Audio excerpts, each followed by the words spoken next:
역대상 12장 20절에서 22절. 다윗이 시글락으로 갈 때에 므낫세 지파에서 그에게로 돌아온 자는 아드나와 요사밧과 여디아엘과 미가엘과 요사밧과 엘리후와 실르데니 다 므낫세의 천부장이라. 이 무리가 다윗을 도와 적당을 쳤으니 저희는 다 큰 용사요 군대 장관이 됨이었더라. 그때에 사람이 날마다 다윗에게로 돌아와서 돕고자 하매 큰 군대를 이루어 하나님의 군대와 같았더라. 성경을 한 군데 더 보겠습니다.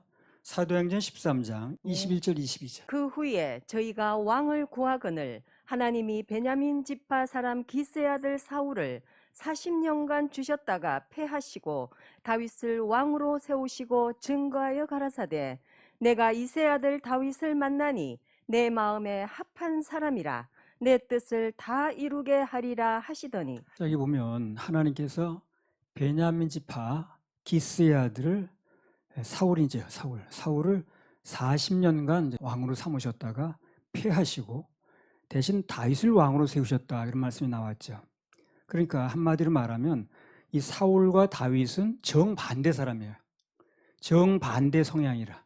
그래서 하나님께서 사울을 패하고 그 반대 성향인 다윗을 세우셨다는 겁니다. 그럼 다윗과 사울이 뭐가 다른가? 결정적으로 물론 여러 가지가 있어요. 그런데 오늘 본문 말씀에 의거해서 이제 말을 한다면 우선 다윗과 사울은 어떻습니까? 사람을 모으는 방법 자체가 틀려요. 자, 사무엘상 14장 52절. 사울의 사는 날 동안에 블레셋 사람과 큰 싸움이 있었으므로 사울이 힘 있는 자나 용맹 있는 자를 보면 그들을 불러 모았더라. 그러니까 여기 보면 사울의 사는 날 동안에 블레셋 사람은 큰 싸움이 있었다는 겁니다. 계속해서. 사울이 힘 있는 사람이나 용맹한 사람이 있는 사람 보면 무조건 불러 모았다는 거예요. 그 누가 부른 겁니까? 그거? 사울이 부른 거예요. 더 쉽게 말하면 사람이 불러 모은 겁니다. 자, 그러면 거기에 비해서 사울과 정반대 성향인 다윗은 어떻게 사람을 모았는가? 역대상 12장 22절. 그때에 사람이 날마다 다윗에게로 돌아와서 돕고자 하매 큰 군대를 이루어 하나님의 군대와 같았더라. 그러니까 오늘 본문에 나왔듯이요, 다윗은 그 사람을 모으는 것도 스스로 하지 않았어요. 온전히 하나님이 맡겼습니다. 그랬더니 때가 되니까 하나님께서 이 사람들을 모아주시는 거예요. 인권이 오더라는 거죠, 간단히 말하면. 성경에 보면 다윗이 스스로 다니면서 나 이거 어려우니까 사람이 필요하니까 뭐 일꾼 좀 해주지 않겠냐, 이렇게 말한 적이 없습니다. 그 누구에게도 그렇게 말한 적이 없어요. 나와 같이 일하자고, 일꾼 좀 돼달라고 이렇게 요청하는 장면은 별로 찾아볼 수 없죠, 그죠? 예. 사람들 인위적으로 모으지 않았다는 거예요, 다윗은.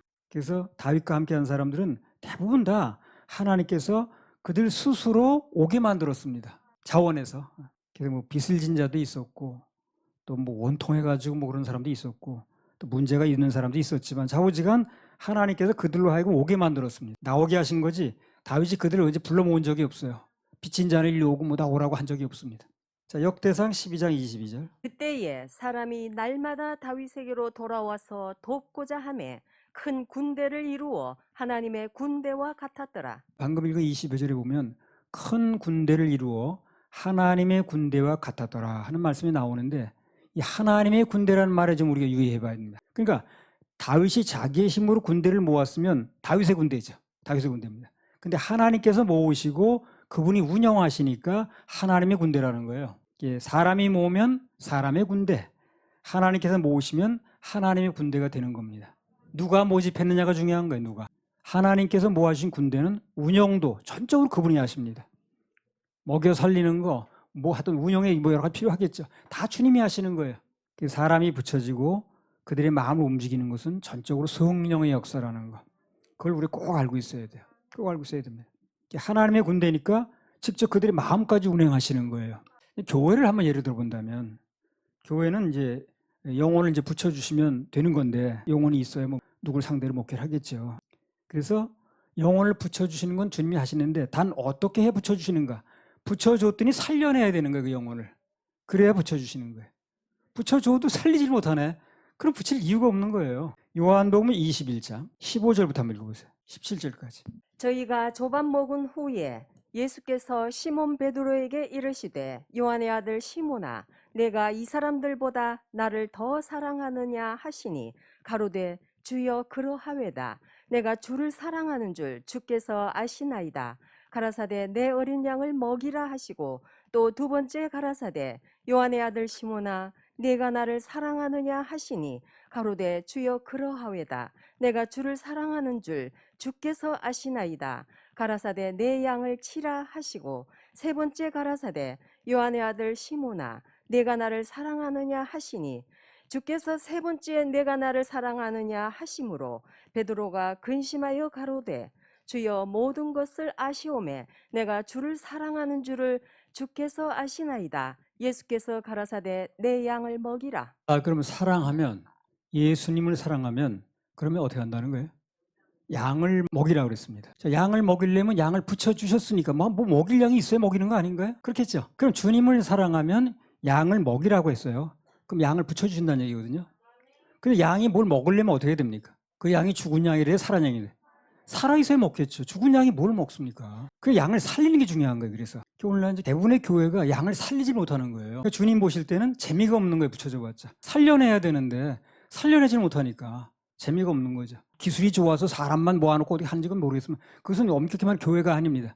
교회는 영혼이 살아나야 되는 거예요. 그게 안 되다 보니까 주님께서 붙이지 못하는 거예요. 영혼을 살려내면 되는 거예요.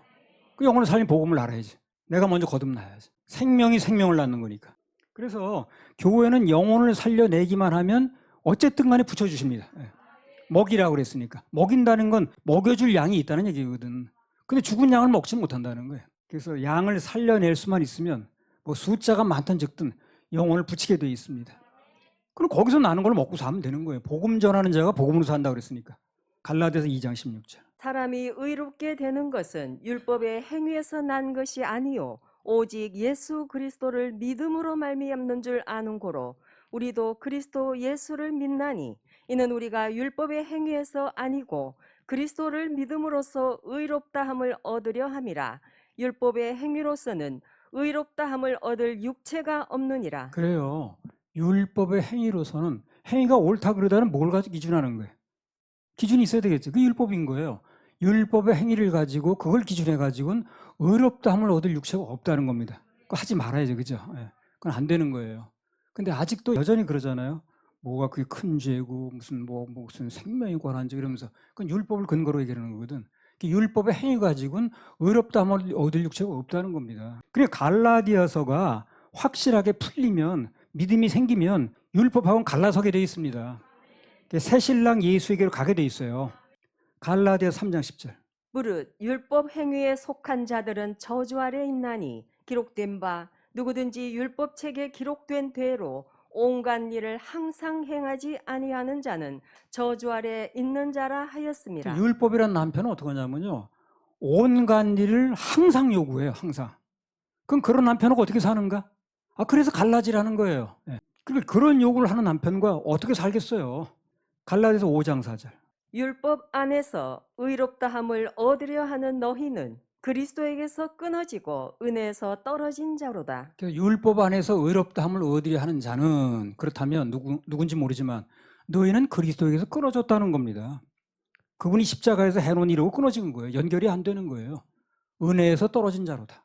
그래서 조금이라도 뭘 하냐 안 하냐, 즉 율법에서 안 끊어지면 은혜와 연결이 안 된 겁니다. 갈라디아 2장 19절. 내가 율법으로 말미암아 율법을 향하여 죽었나니 이는 하나님을 향하여 살려 함이니라. 그러니까 율법이 한 가지 좋은 게 있어요. 뭐냐면 나를 죽이는 거예요. 율법이. 더 이상 죄를 못 짓게 만드는 겁니다. 살아있어도 내가 살아있는 게 아니라고 그랬어요. 그러니까 율법이라는 게 뭘 해주냐면 나를 죽이는 거야. 하나만 범해도 죽는 거예요. 하나 못 지키나 전부 못 지키나 같다고 그랬잖아요. 야고보서에. 그러니까 못 지킨다는 얘기라는 거예요. 죄의 삭은 뭐예요? 사망이죠. 죽는 겁니다. 그래서 안 되는 거예요. 그걸 지키려고 해서 되는 게 아닌 거예요. 그래서 율법을 향해서 죽었다는 건 율법이 오게 되면 내가 죽는 거예요. 그게 딱 좋은 거야. 날 죽여주는 거야. 그 모진 목숨이 빨리 안 죽거든. 그래가지고 끈질기게 안 죽고 늘어지는 거예요. 그게. 그래가지고 다 나는 믿음으로 구원받았다고 하면서도 또 그게 또 나오네. 좀 이따 보면. 모진 목숨 잘 안 죽는데 율법이 오게 되면 나를 죽이는 역할을 해요. 그래서 율법이 좋은 건 나를 죽여서 더 이상 죄를 못 짓게 한다는 거예요.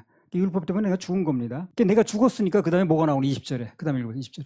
내가 그리스도와 함께 십자가에 못 박혔나니 그런즉 이제는 내가 산 것이 아니요 오직 내 안에 그리스도께서 사신 것이라. 이제 내가 육체 가운데 사는 것은 나를 사랑하사 나를 위하여 자기 몸을 버리신 하나님의 아들을 믿는 믿음 안에서 사는 그거 것이라. 내가 죽었는데 율법을 통해서 율법 때문에 죽은 거예요. 율법은요 그거 지키라는 게 아니에요 원래요. 죽어달라는 겁니다. 그게 항상 어떻게 합니까? 모든 걸 어떻게 합니까? 그래서 그것은 이제 이혼하고 새 신랑 예수에게로 가야 되는데 그렇게 되면 새 생명을 넣어준다는 거예요. 새 생명.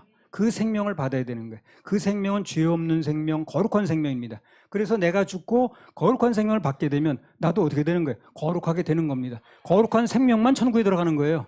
죄를 가지고 들어갈 수 있는 데가 아니야. 어떤 사람은 건방지게 무슨 거룩하다고 그래. 내가 거룩하다는 게 아니고 예수님 생명이 거룩하다는 거예요. 그 생명을 받아야 된다는 얘기라는 거예요. 그래서 그게 이제 믿어진 사람은요 눈이 떠집니다. 눈이 떠지게 되면요 보이게 돼 있어요. 보이니까 얘기하겠죠. 그래서 갈라디아서가 분명하게 깨달아지면 율법과는 갈라선다는 거예요. 갈라디아서라든가 그 에베소서라든가 빌립보서라든가 성경을 깊이 한번 읽어보세요. 내가 거듭나야 영혼이 붙여집니다. 먹일 영혼이 있어야지. 그 영혼이 살아있어야 먹겠지. 아까 예수님 말씀이 정확한 겁니다. 예수님 사랑하면 너네가 양을 먹여야 되는데 양을 먹인다는 양을 붙여준다는 얘기라는 거죠. 단 먹이려면 그 양이 살아있어야 된다는 거예요.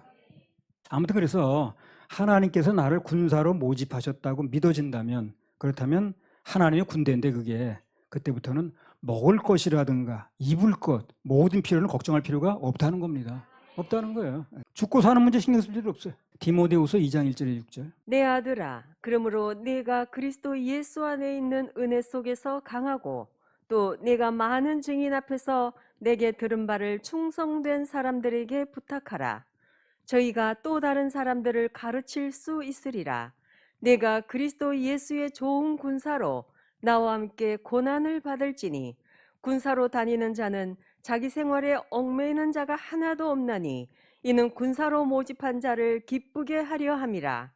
경기하는 자가 법대로 경기하지 아니하면 면류관을 얻지 못할 것이며 수고하는 농부가 곡식을 먼저 받는 것이 마땅하니라. 수고하는 농부가 곡식을 먼저 받는 게 마땅하다는 거예요. 복음 전하는 자 복음으로 산다는 겁니다. 그러니까 이 복음만 제대로 전하면 정확하게 전하면 먹고 사는 문제, 교회를 운영하는 문제 뭐 이런 문제는 전혀 걱정할 필요가 없다는 얘기라는 거예요.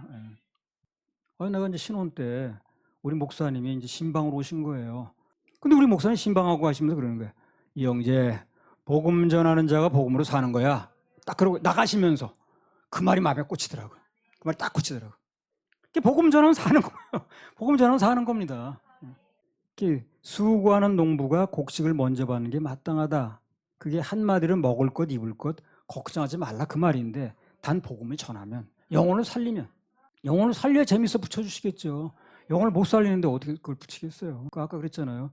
내 양을 먹이라. 양을 붙여주신다는 거예요. 근데 먹으려면 그 양이 살아야 된다는 거예요. 사람이 모은 군대와 하나님께서 모아주시고 붙여주신 군대는 어떤 차이가 있느냐면요. 물론 이제 먹고 사는 문제 그런 건 빼놓고 그래도 물론 많이 있습니다만 결정적인 차이는 뭐냐. 그 인생과 환경에서 어려움이 왔을 때 난관이 왔을 때 그때 차이가 납니다. 하나님이 붙여준 사람들과 자기가 끌어모은 사람은 평소엔 잘 몰라요. 근데 어려움이 와보면 아는 거예요. 나중에 보게 되면 사웃이 블레셋 사람하고 싸우다가 전쟁에서 죽게 됐습니다. 그때 평생 그렇게 많이 사람을 모았는데 아무도 없는 거예요. 아들 외에는. 그래서 아하, 사람이 그렇게 평생 불러 모아도 어려움을 겪게 되면 나만 하지 않는구나 하는 걸 이제 배우게 된 거죠. 그래서 그 곁에는 아들은 조금 뭐 아들이니까 그리고 병기 잡은 자 한 사람 그렇게 외에는 다 도망갔습니다. 그렇게 평생 불러 모았는데 사람이 불러 모으면 그렇게 되는 거예요. 다윗은 어떻습니까? 하나님께서 불러 모아 주셨죠. 그랬더니 나중에 그 다윗이 결정적인 실수를 해가지고 아주 그냥 정말 말하기 어려운 실수를 했죠. 그래서 사람들이 600명이나 붙어 있었어. 그래서 그 왕국이 유지가 되는 거예요. 그 600명이 누구냐? 하나님이 불러 모은 사람들이에요. 사람을 뭘 해야 된다는 거예요? 하나님이 불러 모으셔야 된다는 거예요. 그래야 어려움이 와도 견뎌낸다는 겁니다. 그런데 그 사람들이 붙여지려면 살려내야 된다는 거예요. 자, 그런가 안 그런가 보겠습니다. 사무엘하 15장 13절 18절. 사자가 다윗에게 와서 고하되 이스라엘의 인심이 다 압살롬에게로 돌아갔나이다 한지라. 다윗이 예루살렘에 함께 있는 모든 신복에게 이르되 일어나 도망하자. 그렇지 아니하면 우리 한 사람도 압살롬에게서 피하지 못하리라. 빨리 가자. 두렵건대 저가 우리를 급히 따라와서 해하고 칼로 성을 칠까 하노라. 왕의 신복들이 왕께 고하되 우리 주 왕의 하고자 하시는 대로 우리가 행하리이다 하더라. 왕이 나갈 때에 권속을 다 따르게 하고 후궁 10명을 남겨두어 궁을 지키게 하니라.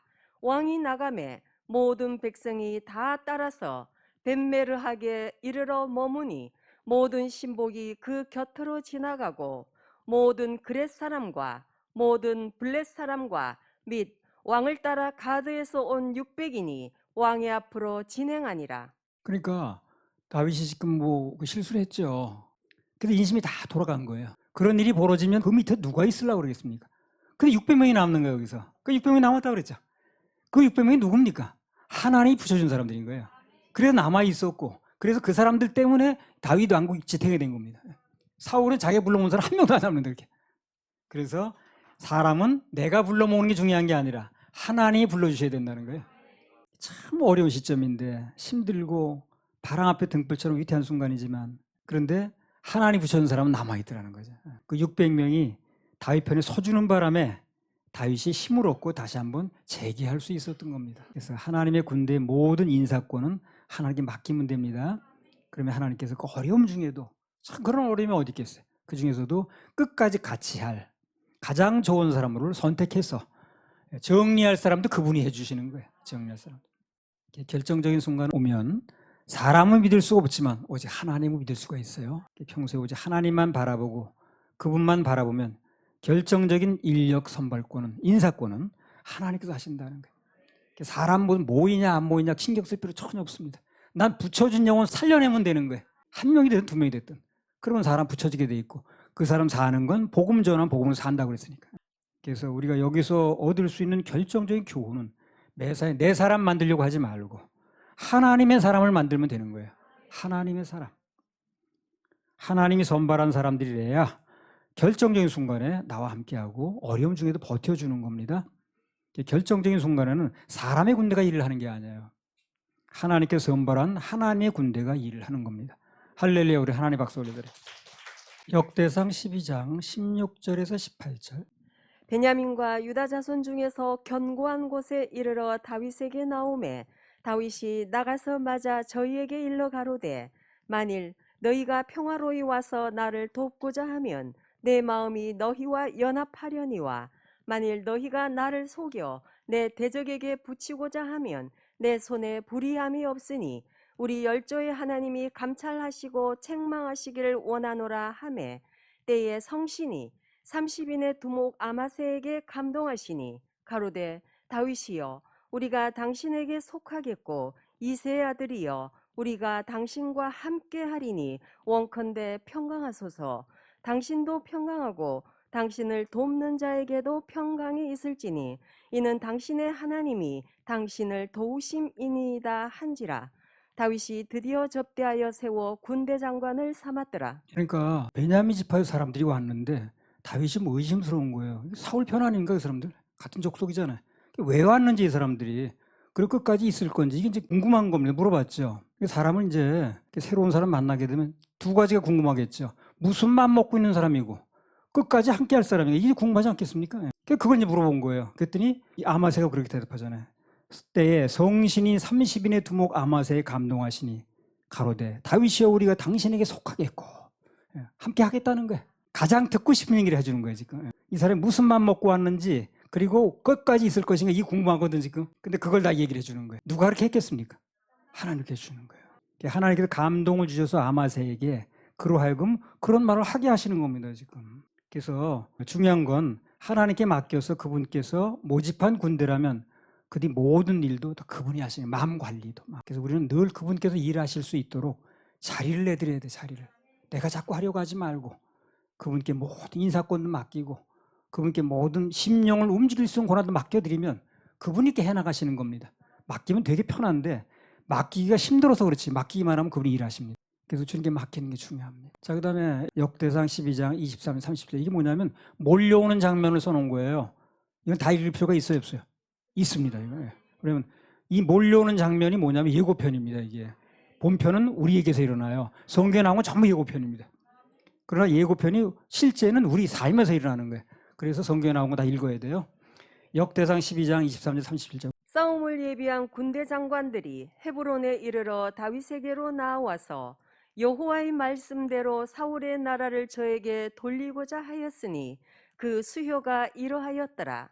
유다 자손 중에서 방패와 창을 들고 싸움을 예비한 자가 6,800명이요 시므온 자손 중에서 싸움하는 큰 용사가 7,100명이요 레위 자손 중에서 4,600명이요 아론의 집 족장 여호야다와 그와 함께한 자가 3,700명이요 또 젊은 용사 사독과 그 족속의 장관이 22명이요 베냐민 자손 곧 사울의 동족은 아직도 테반이나 사울의 집을 좇으나 그 중에서 나온 자가 3,000명이요 에브라임 자손 중에서 본 족속의 유명한 큰 용사가 28,000명이요 므낫세 반 지파 중에 농명된 자로서 와서 다윗을 세워 왕을 삼으려 하는 자가 18,000명이요. 이게 12만 명이 다 붙여주신 겁니다. 다윗이 모집하고 다닌 게 아니에요. 그들이 온 겁니다, 지금. 그래서 이게 예고편에 12만 명이 나왔는데 믿어지면 본편에서 일어납니다, 이게. 그러니까 이런 본문은 잘 읽을 필요가 있어요. 중심을 다해서. 다윗이 끝까지 주님만 바라보니까, 하나님만 바라보니까 그분께서 사람들을 모아주셨다는 얘기라 이게. 주님께 맡기면 주님께서 어떤 방식으로 어떻게 일하실지는 그분이 하시는 거니까 그 방법은 그분께 맡기고 우리는 오직 주님 바라보면 됩니다. 그러면 되는 거예요. 갑자기 몰려들지는 몰랐을 겁니다, 다윗도. 그런데 갑자기 몰려드는 그 사람들이 12만 명이. 그래서 우리가 이제 여기서 유의할 게 뭐냐면 그분께 맡기고 도우심을 구했으면 기다리는 데 실패하지 말아야 돼. 기다리는. 일단 하나님께 자리를 내드렸다면 그때부터는 매사에 그분께 묻기도 하고 기도하고 염려나 걱정 대신 맡기고 도우심을 구하면 됩니다. 하나님의 역사를 경험하지 못하는 큰 이유가 그거예요. 기다리지 못하는 게 기다리지 못하는 거예요. 기다리지 못하니까 사울처럼 자기 나서 뭐 하려고 그러는 거예요. 조금 어려움 있으면 나서려고 그러고 조금 어려움 있으면 인간적인 방법이 나오고 기다리지 못하는 거예요. 하나님의 일하시면 기다리지 못하고 자꾸 내가 나서서 뭘 하려고 하니까 또 아니면 내 뜻대로 안 된다고 실망하고 낙심하고 원망하고 불평하고 그러니까 일이 안 되는 거거든. 그래서 실망하고 낙심하고 지치고 그러는 게 다 내가 나서서 그렇습니다. 내가 나서 뭘 하려다 보니까 지치는 거예요.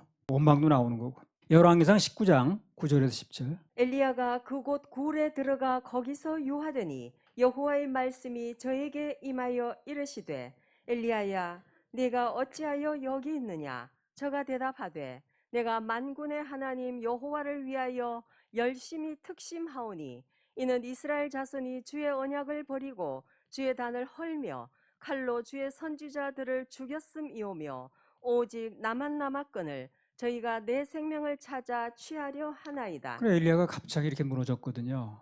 850대 1로 싸워가지고 이겼던 사람이. 왜 그랬냐면 이 사람이 언제부턴가 마음이 이렇게 바뀐 거예요. 자, 불도 하늘에 떨어뜨려진 거 그죠? 자기가 무슨 불을 내려온 게 아니잖아요. 다 하나님이 하신 건데 내가 열심히 특심했다는 거예요. 자, 이렇게 되니까 이제 이 사람 지친 거예요. 하나님의 일을 하다 지치는 이유가 나를 보게 된 거죠. 그리고 나만 남았거늘 이 두 가지가 원인이라. 영적 전투를 비롯한 모든 것을 하나님의 열심히 맡게 되는 거예요. 근데 엘리야가 언제부턴가 내 열심을 가지고 하려다 보니까 지침 현상이 온 거죠. 당연한 수순입니다. 그래서 하나님께 맡기고 기다리려면 그분께 온전히 맡겨야지 내가 또 붙들고 그렇게 하길 하고는 지쳐요. 그러면 오래 하질 못합니다. 이건 때가 언젠데 이거 뭐 언제까지 그러고 지치면 자꾸 내가 무슨 방법을 쓰려고 그러는 거예요. 그럼 또 잘 안 되겠죠. 내가 하려고 그러니까. 지치는 거예요. 그래서 하나님께 맡겼으면 그분께 끝까지 맡기면 돼요. 끝까지. 다 같이 끝까지 맡기면 됩니다. 하여튼 신구약을 막론하고 성경에서 하나님 역사가 일어나는 현장을 보면 다 기다림이 있었어요. 다 기다림이 있었습니다. 노아도 그 방주 만들고요. 그 효과를 볼 때까지는 무려 120년 기다렸습니다. 아브라함도 약속은 받았는데 그 약속의 자손이 이삭을 받을 때까지 무려 25년 기다렸습니다. 그 요셉도 17세 꽃다운 청년일 때 그 약속 받은 거 아니에요? 하늘의 비전을 받았잖아요. 근데 그 꿈이 이루어지기까지는 종살이 했지요. 노예살이 했지요. 옥살이 했지요. 그런 인고의 세월이 흘렀습니다. 들어온 거예요. 모세도 하나님께 쓰임 받을 때까지 무려 40년 기다렸습니다. 미디안 광야에서 연단 받으면서 처가살이 하면서 40세 때 아주 설기방장할 때 쓰면 얼마나 좋겠어요. 그 사람 입장에서는 자기 민족을 위해서 뭐 하겠다고 나섰을 때. 근데 그에게는 하나님만 바라볼 때까지, 자기 자신이 볼 게 없을 때까지 무려 40년을 기다려서 80세가 되니까 그때 하나 쓰셨다는 거예요. 근데 그들이 몇 년 썼습니까? 또 40년 쓰셨어요. 그러니까 40대부터 쓰나 80세 해가지고 40년 쓰나 쓰긴 마찬가지라는 거예요. 기다리면 돼요. 절대 초조할 필요가 없습니다. 다윗도 소년 시절에 왕으로 기름 부음 받았잖아요. 근데 정작 왕이 된 건 30살이 돼가지고 많은 세월이 흘러서 됐거든. 그만큼 기다림의 세월이 있었다는 겁니다. 그래서 약속을 받은 사람은, 하나님의 일하심을 기다리는 사람은 뭐가 필요하냐? 기다림이 필요합니다. 너무 조급하면 안 돼요. 조급하면. 언제 되냐 언제 되냐. 오늘 호련이 됩니다. 하나님 역사는. 역대상 12장 37절. 요단 저편 르우벤 자손과 갓 자손과 므낫세 반 지파 중에서 모든 군기를 가지고 능히 싸우는 자가 12만 명이었더라. 다윗에게 12만 명의 일꾼들이 한꺼번에 몰려온 것처럼 보였지만 그러나 그들이 처음부터 그렇게 온 게 아닙니다. 다윗이 아둘람 그래서 온갖 고통을 다 당하고 도망 다니고 블레셋 왕한테 가서 막 침으로 흘리면서 뭐 미친 짓도 하고 그런 수모를 겪으면서 끝까지 인내한 결과 오늘 같은 열매들이 온 거죠. 그게 금방 온 게 아닙니다. 그게 처음부터 그 몇천 명씩 몰려온 게 아니잖아요. 다 기다림의 결과입니다. 주님만 바라보고 기다림의 결과입니다. 마태복음 9장 18절에 22절. 예수께서 이 말씀을 하실 때에 한 직원이 와서 절하고 가로되 내 딸이 방장 죽었사오나 오셔서 그 몸에 손을 얹으소서 그러면 살겠나이다 하니 예수께서 일어나 따라가심에 제자들도 가더니 12해를 혈루증으로 앓는 여자가 예수의 뒤로 와서 그 겉옷가를 만지니 이는 제 마음에 그 겉옷만 만져도 구원을 받겠다 하니라. 예수께서 돌이켜 그를 보시며 가라사대 딸아 안심하라 내 믿음이 너를 구원하였다 하시니 여자가 그 시로 구원을 받으니라. 12회를 혈루증을 앓았다는 거예요. 그 사람이 고침받았다는 얘기인데 혈루증이 계속 피가 나오는 거거든요. 그럼 12년을 계속 그 피가 나온다고 생각해 보세요. 보통 일이 아니지. 12년 동안 앓았다는 얘기는 바꿔 말해서 뭡니까? 혈루증 여인이 12년을 기다렸다는 얘기를 하는 거예요. 병도 그래요. 병도요. 때가 되면 주님이 고치셔요. 그러니까 희망을 잃지 말고 주님 바라보면서 예배 성공하시기 바랍니다. 그러니까 때가 되면 주님이 하시는 거예요. 때가 되면 하시는 거니까 조금 아픈 사람 있으면 자꾸 원망평하지 말고 주님 바라보시고 기다리기 바랍니다. 그럼 어느 날 주님이 하시는 역사는 호련입니다. 호련이 사람을 붙이는 것도 호련이, 병이 나는 것도 호련이, 다 호련이에요. 그래서 주님께서 호련히 속히 하시기 때문에 우리는 그동안 인내하면서 기다리는 게 중요해요. 자꾸 내가 나서 뭐 하려고 그러면 일만 어려워지고 되지도 않고 낙심되고 또 자꾸 원망평 나오게 되고 그럼 일은 점점 멀어집니다. 그래서 때가 되니까 예수님께 죽은 직원의 딸 살리러 가는 길 아니에요? 근데 때가 되니까 그 여자부터 고쳐주시죠. 그렇죠? 그래서 때가 되니까 주님께서 적시로 한 방에 고치시더라는 거예요. 오래 걸리지 않고 한 방에 적시로 한 방에. 요한복음 5장에 보면 베데스다 연못가에 그 사람 몇 년 알았어요? 38년 알았습니다. 38년 병을 알면요 그 주위에 아무도 안 붙어납니다. 가족이 붙어나기 위해서 누가 있겠어요? 그럼 누가 넣어줄 사람도 없는 거야. 아무도 없는 거야. 38년 병을 앓고 있는데 누가 그 옆에 있겠어요? 근데 38년을 병을 앓았다는 건 그래도 거기 들어가겠다고 기다리고 있다는 건 그 사람이 아직도 소망을 가지고 기다리겠다는 얘기죠. 그죠? 그 예수님 물어보잖아요. 아직도 낫고자 하는 소망이 있냐고. 네가 낫고자 하느냐 물어보는 게 바로 그거예요. 그러니까 38년을 거기서 기다렸다는 건 그래 낫고자 하는 소망이 있으니까 기다리는 거거든. 그걸 보는 거예요. 주님께서 바로. 38년 동안이나 기다리는구나. 38년 동안 낙심하지 않고 그것을 주님 바라보는구나. 그걸 주님이 보시는 거죠. 그 믿음을 보시고 고치는 건 단방에 고쳤습니다. 한 방에. 기다리는 게 시간이 걸려요. 고치는 거 주님이 일하시는 건 한 방에 합니다. 나도 기다려야 되고 또 상대방도 기다려줘야 되고 기다리지 못하면 아무것도 손에 쥘 수가 없습니다. 그 연예계에서 떠오른 사람도 적어도 10년 이상 무명생활했다고 그러더라고요. 그냥 갑자기 뜬 게 아니라고 그러더라고요. 그런 인고의 세월이 없이 갑자기 인기를 얻으면 그냥 막 얼마 안 가서 문제가 생기고요. 뭐 마약, 뭐 술, 뭐 이성 뭐 이런 거 막 한다는 거예요. 기다렸다가 그 모든 세월을 다 견디고 한 사람은 인기를 얻어도 오래 버틴다는 겁니다. 사울 같은 사람은 기다림 없이 된 사람이거든, 그 사람이. 갑자기 왕이 됐잖아요. 그리고 감당을 못한 거야, 이 사람이.